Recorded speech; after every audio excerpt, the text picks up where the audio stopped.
Bom dia!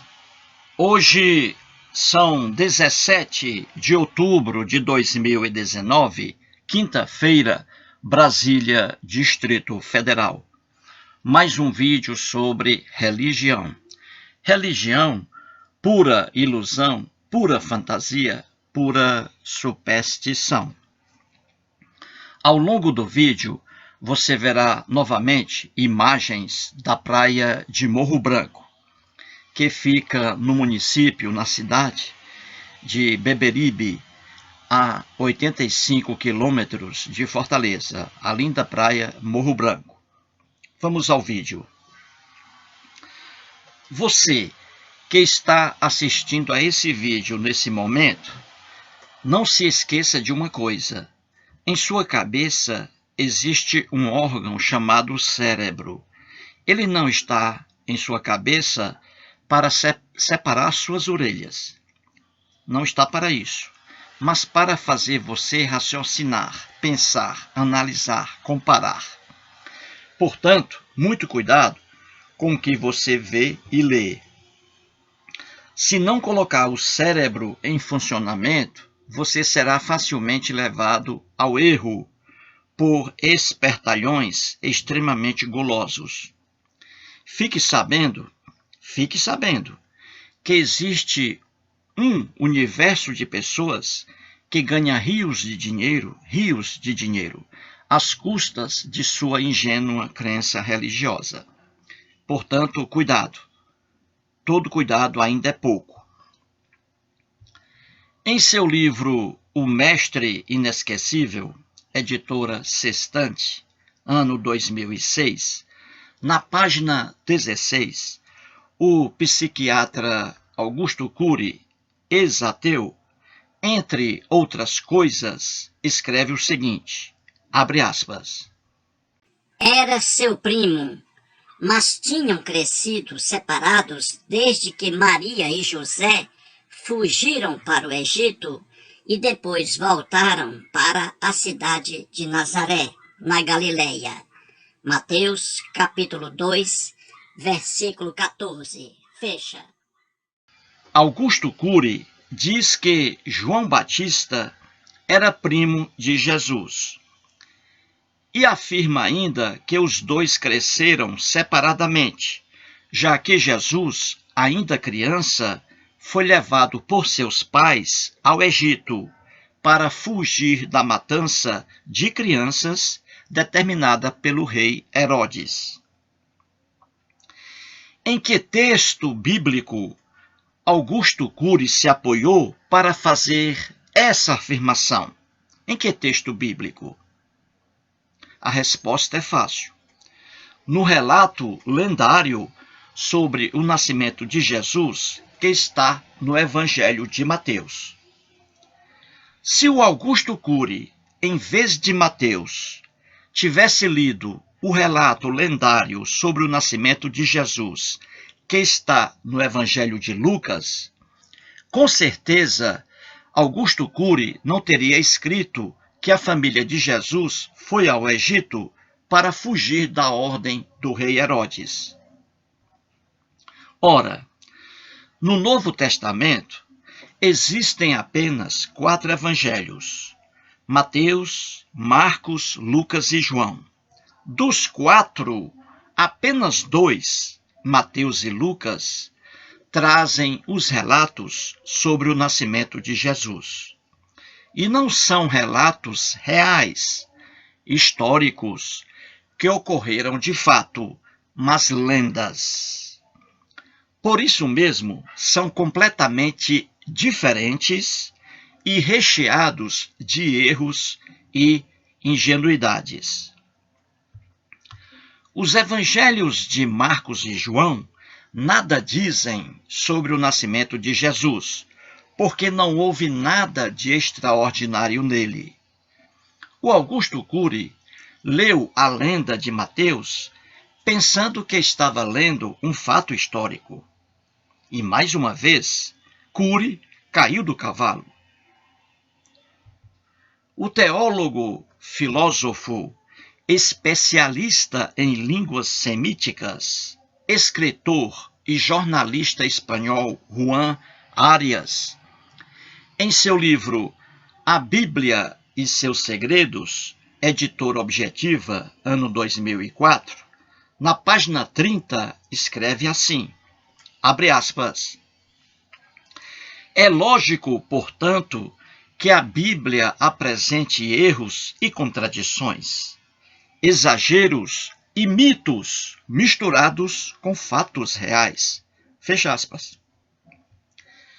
Diferentemente do Augusto Cury, Juan Arias é especialista em Bíblia. E ele diz claramente que a Bíblia apresenta mitos misturados com fatos reais. E os relatos sobre o nascimento de Jesus, que estão em Mateus e Lucas, são mitos e não fatos reais. E essa verdade é do conhecimento de estudiosos sérios da Bíblia. Trago aqui um dos maiores teólogos do mundo, de origem católica, o irlandês John Dominic Crossan. Além de possuir doutorado em teologia, Crossan é arqueólogo bíblico, participando efetivamente de escavações na terra da Bíblia. É também professor, há muitos e muitos anos, de estudos bíblicos na Universidade DePaul, em Chicago, nos Estados Unidos. Em seu livro O Jesus Histórico, editora Imago, 1991, na página 30, entre outras coisas, Crossan escreve assim, abre aspas, os evangelhos não são nem narrativas históricas, nem biografias, mesmo dentro dos esquemas flexíveis que guiavam estes dois gêneros na antiguidade. Fecha aspas. Vou repetir o que diz Crossan. Os evangelhos não são nem narrativas históricas, nem biografias, mesmo dentro dos esquemas flexíveis que guiavam estes dois gêneros na antiguidade. Ele está dizendo aqui que os 4 evangelhos que estão no Novo Testamento não ali tratam de narrativas históricas, fatos históricos, nem biografias. Isso mesmo dentro, lá na época em que foram escritos. Nem nesse sentido eles foram escritos. Nem são histórias propriamente ditas e nem biografias. Certinho? Percebeu o problema do Augusto Cury? Se ele, Cury, tivesse feito uma simples consulta a teólogos de confiança,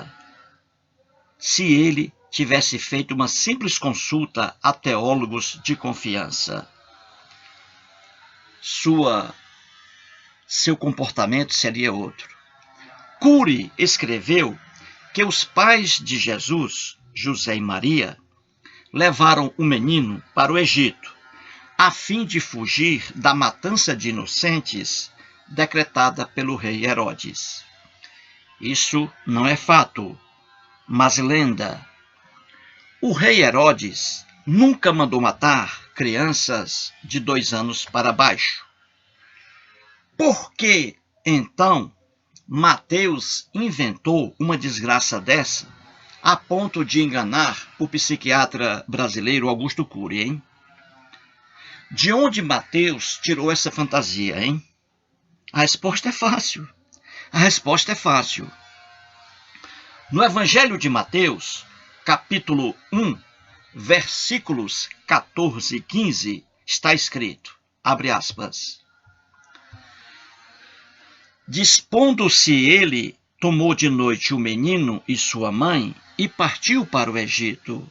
E lá ficou até a morte de Herodes, para que se cumprisse o que fora dito pelo Senhor por intermédio do profeta, do Egito chamei o meu filho. Fecha aspas. Veja que, na lenda de Mateus, José, de noite, pegou o menino Jesus e sua mãe Maria, partindo para o Egito. E eles permaneceram lá até a morte do rei Herodes. Sim, e por que isso, hein?